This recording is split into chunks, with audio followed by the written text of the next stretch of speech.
আসসালামু আলাইকুম। আজকের ক্লাসে আমরা দেখব হচ্ছে রুটেড টুল। তো এটা আমাদের রুটেড টুল। তো এটা কিভাবে কাজ করে আমরা সর্বপ্রথম নিব হচ্ছে এখান থেকে একটা ক্লিপ টুল নেই। ক্লিপ টুল নেওয়ার পর আমরা একটু এরকম করে নিলাম, একটু লম্বা করে নিই। তারপর হচ্ছে এটাকে আমরা এটার যে ভেতরের যে কালারটা আছে এটা আমরা অফ করে দিই। তারপরে আমরা রুটেড টুলে ক্লিক দিব। এটা সিলেক্ট করার পর আমরা রুটেড টুলে ক্লিক দিব। ক্লিক দেওয়ার পর এই যে মাঝখানের যে পয়েন্ট আছে সেন্টার, এখানে অল্টারে ক্লিক দেওয়ার পরে আমাদের ক্লিপবোর্ড থেকে অল্টারে ক্লিক দেওয়ার পরে এই সেন্টারে একটা ক্লিক দিব। তাহলে আমাদের এখানে এটা রোটেটের মানের দেওয়া বা ডিগ্রি দেওয়ার যে অ্যাঙ্গেল দেওয়ার যে আমাদের যে এটা আছে এটা চলে আসবে। তো এখান থেকে আমরা অ্যাঙ্গেল দিতে পারি কত ডিগ্রি অ্যাঙ্গেলে ঘুরবে। তো আমরা এখানে দিলাম হচ্ছে 30 ডিগ্রি অ্যাঙ্গেলে ঘুরবে। তো প্রিভিউটা দেখি আমরা এরকম। তো আমরা এটাকে ওকে না দিয়ে আমরা কপি দিব, তাহলে কি হবে? কপি হবে। এই যে কপি হয়েছে। এখন যদি আমরা কন্ট্রোল ক্লিক দিয়ে কন্ট্রোল ডি দেই তাহলে এটা ঘুরতেই থাকবে। তো বুঝতে পারছি যে রুটেট টুলটা হচ্ছে সম্পূর্ণটাকে রুটেট করবে, ঘুরাবে। তো এটা আমরা ডিলিট করে দিই। এখন হচ্ছে না, এটা থাকো, কন্ট্রোল জেড দেই, এটাকে আমরা আবার আগের মতো করে নিয়ে আসি। তো এটা হচ্ছে আমরা যদি সেন্টারে দিই তাহলে সেন্টার হচ্ছে, কিন্তু আমরা এখন কি হচ্ছে এটাকে সেন্টারে দিব না। আমরা আবার রুটেট টুলে ক্লিক দেই, ক্লিক দেওয়ার পরে অল্টার বাটনে ক্লিক দিয়ে ধরে এটার এখানে যদি আমরা অ্যাঙ্কর পয়েন্টে ক্লিক দিই তাহলে এটাকে সে সেন্টার বানায় নিছে। ওকে, তো এখন আমরা এখানে আবার দিলাম 30 ডিগ্রি। প্রিভিউ দেখি, এখন এইভাবে করবে। কপি দেই, তো কন্ট্রোল ডি দেই, এখন কিন্তু এইভাবে করতেছে। তো বুঝতে পারছি যে রুটের টুলটা কীভাবে ঘুরে। যে আমরা অল্টার ক্লিক দিয়ে যে জায়গায় ক্লিক দিব তাকে সে সেন্টার বানিয়ে ঘোরাবে। এটা আমরা ডিলিট করে দিই। আমরা এখান থেকে একটা স্টার নিই, স্টার নিলাম। তো এটা নেওয়ার পর এটাকে এদিকে নিয়ে আসি, এটাকে আর একটু বড় করি। তো আমরা এখন আবার রুটের টুলে ক্লিক দিই। ক্লিক দেওয়ার পর আমরা হচ্ছে এটাকে সেন্টার বানাবো। এখন অল্টারে ক্লিক দিয়ে এটাকে যদি সেন্টার ধরি তাহলে এইভাবে ঘুরবে। 30 ডিগ্রি থাকুক, কন্ট্রোল ডিডি দেই। ম্যান্ডালা ডিজাইনের ক্ষেত্রে এটা কিন্তু অনেক কাজে লাগে আমাদের রুটের টুল।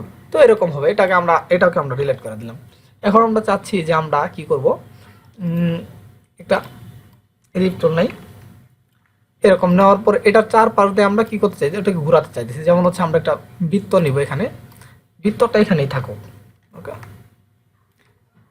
তো আমরা এটাকে যদি আমরা যদি এটাকে অ্যালাইন করে দিই,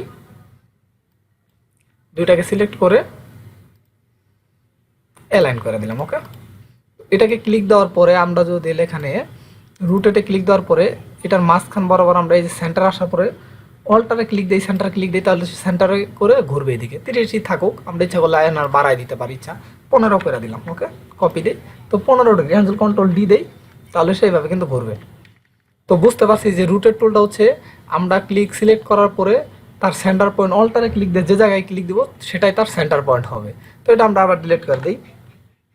এখন আমরা হচ্ছে এখান থেকে একটা রেক্ট্যাঙ্গুলার নিই। রেক্ট্যাঙ্গুলার নেওয়ার পরে এটাকে আমরা একটু ঘুরাই দিই,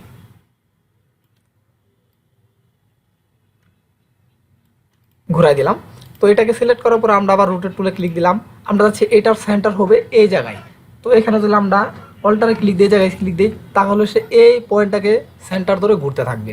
কপি দেই, কন্ট্রোল ডি দেই, বুঝতে পারছি? তো এইভাবে সে কিন্তু ঘুরতে থাকবে। তো আশা করি সবাই বুঝতে পারছেন যে রুটেড টুল কীভাবে কাজ করে। তো রুটেড টুলটা এইভাবে কাজ করে। আপনি কোনো জিনিসকে সিলেক্ট করার পরে অল্টারে ক্লিক দিয়ে যে জায়গায় সেন্টার দিবেন তাকে এসে সেন্টার করে ঘুরবে। আরেকটা জিনিস একটু দেখাই, এটা ডিলিট করে দিই। আমরা এখান থেকে একটা ইলিপ টুল নেই, এরকম করে নিই। তো আমরা হচ্ছে এটাকে যে ঘুরাবো আমরা 360 ডিগ্রির সাহায্যে ভাগ করার পরে ঘোরাবো, যেন আমাদের কি ঘোরানোর ডিগ্রিটা ঠিক থাকে, উল্টাপাল্টা না হয়। তো এটাকে দেওয়ার ক্লিক সিলেক্ট করার পর আমরা যদি রুটেটে ক্লিক দিই এবং কি এটার ধরলাম যে এটার মাঝখানে সেন্টারকে আমরা ধরে জাস্ট অলটা ধরে ক্লিক দিলাম।